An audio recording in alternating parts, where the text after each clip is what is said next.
Hey, sweetie.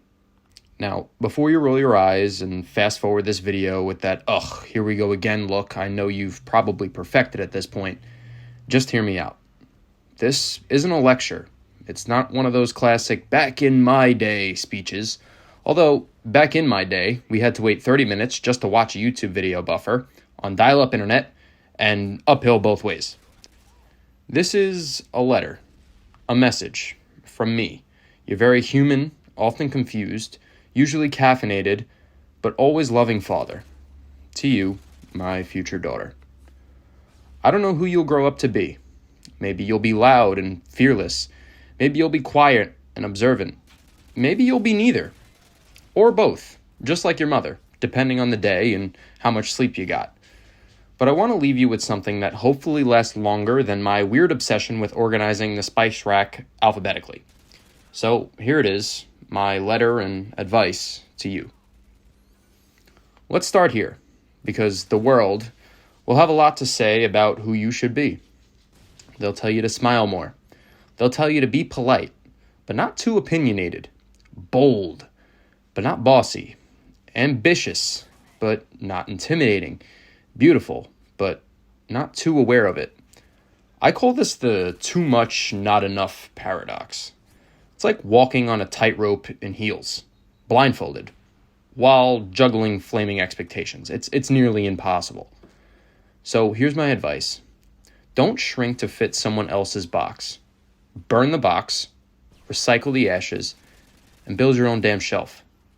And while you're at it, remember, you don't owe the world perfection, but you do owe yourself authenticity. Show up as you, even if your voice shakes, even if your eyeliner does that weird smudge thing that eyeliner tends to do. Not that I would know anything about it, but you can talk to your mother more about that one. So, in regards to your self-worth, here's the thing they don't tell you about growing up. Confidence is not a light switch. It's more like a muscle. You build it, you stretch it, and sometimes you pull it, and it hurts a bit. But eventually, it gets stronger, just like me. You might not always feel like you're enough. On some days, the mirror will lie to you. The world might reinforce those lies. But trust me, there's nothing more powerful than a woman who believes she is enough, without needing to be anything more. You don't need to earn your worth. You are worthy, as is. No receipt, no return policy, just inherently valuable. And also, avoid dating anyone who makes you question that. If they don't know what they want, tell them try therapy, not you, because they'll find out the hard way through me. You will mess up, big time. You'll say the wrong thing. You'll trust the wrong person. You'll cut your own bangs at 2 a.m. You'll overthink a text for so long that it becomes irrelevant by the time you hit your send button for your reply. But guess what? You're allowed to be a glorious, vibrant, beautiful WIP, work in progress. Mistakes aren't scars, they're maps. They teach you where not to go again. And the beauty of growth? You get to keep becoming someone you're proud of, even if you take a few weird turns along the way.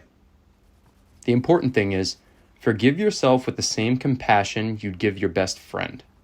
Speak to yourself with kindness, even when you screw up, especially when you screw up. So, this I really didn't want to talk about this, but hey, you have to. Love. Oh boy. It's magical, it's chaotic, humbling, and at times can be a little dumb. You will fall in love. Maybe once, like me, maybe several times. And each time, it'll feel like your heart has discovered a new rhythm, and that's beautiful. But don't lose yourself in someone else's beat. The right kind of love won't ask you to dim your light. It won't leave you wondering where you stand or what you're worth. The right love will feel like home, like me and your mother, not a puzzle. And listen, friendship, that's a whole other kind of sacred. Your people, your real ones, will make your life sparkle. If you can count your friends on one hand, you're blessed. They'll hype you up, hold you accountable, and send memes at 1 a.m. if those are still a thing. Keep those people close. And lastly, self-love. That's the root. That's your anchor. The love you give yourself sets the tone for every love you allow in. And no, it's not always bubble baths and yoga. Sometimes it's saying no without apologizing. And sometimes it'll probably be canceling plans to cry in your car while blasting Beyonce, if she's still relevant by then, which she probably will be. Or Rihanna. Now, when it comes to being brave doesn't mean you're not scared. It means you show up regardless, anyway, with your knees shaking, with doubt screaming, with uncertainty banging pots and pans in your head like New Year's. You'll get rejected. You'll fail. You probably will bomb a job interview. You might try something new and fall flat on your face, like me trying to play soccer. But every time you get up, that's courage. That's character, and that shows resilience. And honestly, the people who change the world, or even just their little corner and nook of it, are rarely the loudest or the flashiest.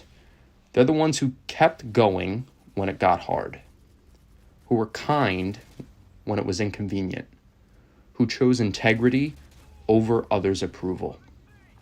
So be that person, the one that keeps going, the one who makes space for others, the one that knows that strength doesn't always look like muscles, sometimes, but it looks like showing up for yourself over and over again. So, one other important part, don't take life too seriously. Sure, be responsible. Pay your bills eventually. Floss. And for the love of God, don't put metal in the microwave.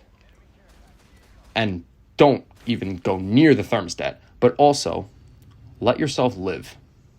Dance baldly, laugh loudly, make weird faces in the mirror, take ridiculous selfies, and say yes to road trips and no to anything that drains your joy. Joy isn't frivolous. It's essential. It's a protest against burnout. It's a middle finger to everything that tries to make you numb. And, sweetie, please, laugh at yourself regularly. Life is weird. You're going to trip, fall, fart in that goat yoga class, forget people's names, wear 2 different shoes to a meeting, and say, you too, when the waiter says, enjoy your meal. It's fine. You're fine. Trust me.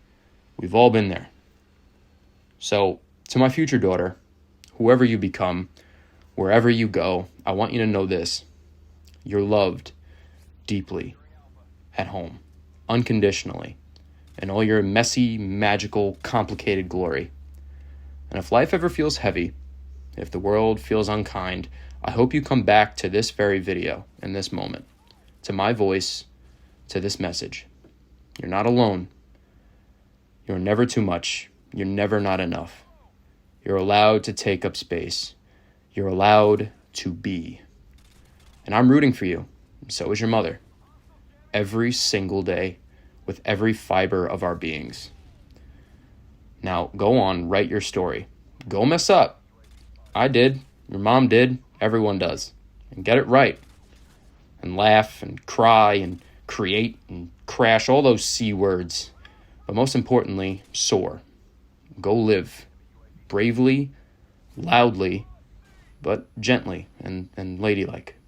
And if you ever doubt yourself, just remember, your parent made a YouTube video talking to the future. That's love.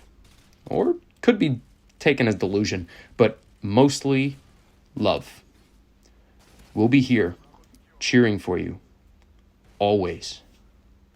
Thank you so much for listening.